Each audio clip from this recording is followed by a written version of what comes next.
Le temps, cette force implacable, sculpte nos visages, marque nos corps, mais ce qu'il prend le plus insidieusement, c'est parfois cette étincelle, cette énergie brute qui nous définissait.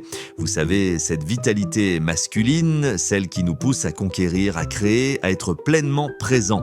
Et puis un jour, sans crier gare, on se lève et on sent que quelque chose a changé. Ce n'est pas une maladie, pas une douleur aiguë, mais une sorte de brouillard persistant, une lourdeur qui s'installe, éteignant peu à peu la flamme intérieure. Prenez Marc, la quarantaine bien entamée, une carrière réussie, une famille qu'il adore.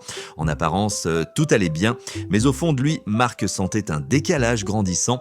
Les matins étaient plus lourds, même après une nuit complète de sommeil. Il se traînait hors du lit, le corps engourdi, l'esprit déjà fatigué. L'envie de se lancer dans ses projets personnels, autrefois si vives, son atelier de menuiserie dans le garage, ses randonnées en montagne, s'étaient estompées. Il se sentait moins alerte au travail, les idées ne fusaient en plus avec la même spontanéité, et les réunions de l'après-midi devenaient une véritable épreuve de concentration, un peu comme si un voile s'était posé sur son esprit, rendant tout plus terne, plus difficile à appréhender. Les week-ends, au lieu de courir avec ses enfants ou de bricoler, il se retrouvait souvent affalé sur le canapé, l'énergie en berne, à regarder le monde passer. Il se souvenait de l'époque où il était le premier à proposer une sortie, une activité. Maintenant, c'était sa femme qui prenait l'initiative et il se sentait coupable de ne pas être l'homme qu'il voulait être pour elle, pour eux. Une pointe d'inquiétude dans son regard, une question silencieuse qu'il lisait dans ses yeux. Qu'est-ce qui ne va pas, mon amour ? Et lui, il n'avait pas de réponse satisfaisante à lui offrir. Il avait tout essayé, les cafés à répétition qui ne faisaient qu'agiter son système nerveux sans lui donner de vraie vitalité durable. Les compléments vitaminés achetés à la va-vite qui finissaient oubliés au fond d'un placard. Il avait même tenté des régimes draconiens, pensant que le problème venait de son alimentation. Rien n'y faisait, c'était une fatigue sournoise, une baisse de régime qui ne se manifestait pas par une maladie identifiable, mais par une absence. L'absence de cette vigueur, de cette clarté d'esprit, de cette pulsion de vie qui l'avait toujours animé. Il se sentait piégé, résigné à l'idée que c'était peut-être ça, le vieillissement, une lente érosion de soi, inévitable et irréversible. Un soir, alors qu'il scrollait sans but sur son téléphone, cherchant une échappatoire à son propre ennui, il est tombé sur un article qui parlait de la puissance insoupçonnée de la nature, des remèdes ancestraux pour retrouver l'équilibre. Et là, deux mots ont attiré son regard avec une force particulière, citron et gingembre. Il a souri, sceptique. Comment deux ingrédients aussi simples que l'on trouve dans n'importe quelle cuisine pouvaient-ils rivaliser avec la complexité de son mal-être ? Mais l'article parlait de cortisol, cette hormone du stress dont les niveaux chroniquement élevés peuvent insidieusement saper notre énergie et notre clarté mentale tout en impactant négativement la production de testostérone. Il parlait de testostérone, cette clé de la vitalité masculine, souvent en déclin avec l'âge. Il parlait de circulation sanguine améliorée, d'énergie renouvelée, de clarté mentale retrouvée. Une petite étincelle, presque imperceptible, s'est allumée en lui. Et si c'était ça ? Et si la solution était là, sous son nez, depuis toujours ? Le lendemain, Marc s'est rendu au marché avec une détermination nouvelle, presque fébrile.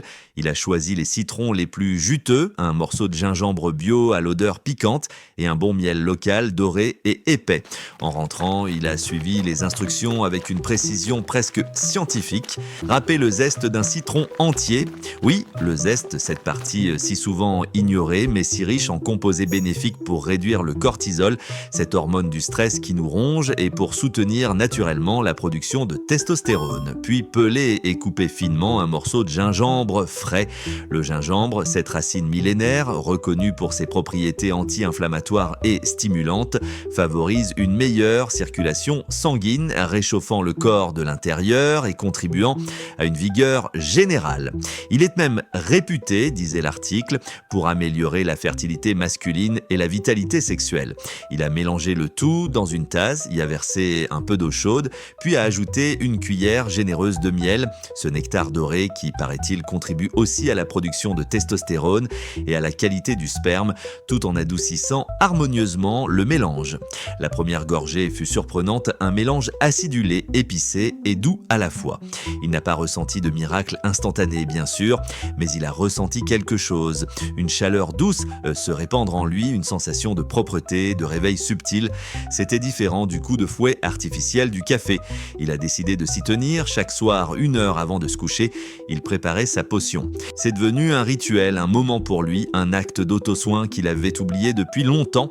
Un petit acte de foi en la capacité de son corps à se rééquilibrer naturellement. Les jours se sont transformés en semaines et puis un matin, Marc s'est réveillé. Pas juste réveillé, mais éveillé. Le brouillard avait disparu. Il s'est levé du lit avec une légèreté qu'il n'avait pas ressentie depuis des années. Il a regardé par la fenêtre et le monde semblait plus net, plus coloré, comme si une nouvelle lentille avait été posée sur ses yeux. L'énergie était là, palpable dès le premier instant, une énergie douce mais constante, sans les pics et les creux qu'il connaissait auparavant. Au travail, les idées fusaient, il retrouvait sa concentration, sa capacité à résoudre les problèmes avec une aisance oubliée. Les discussions avec ses collègues étaient plus vives, plus engageantes. Il se sentait de nouveau pertinent, créatif, et à la maison, c'était une révolution silencieuse.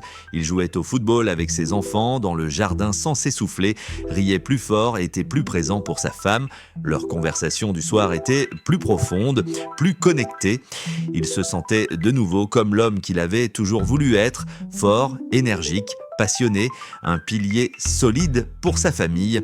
Ce n'était pas une pilule magique, non, c'était la nature, la simplicité et la persévérance. C'était la compréhension que parfois les réponses à nos maux les plus profonds se trouvent dans les choses les plus fondamentales.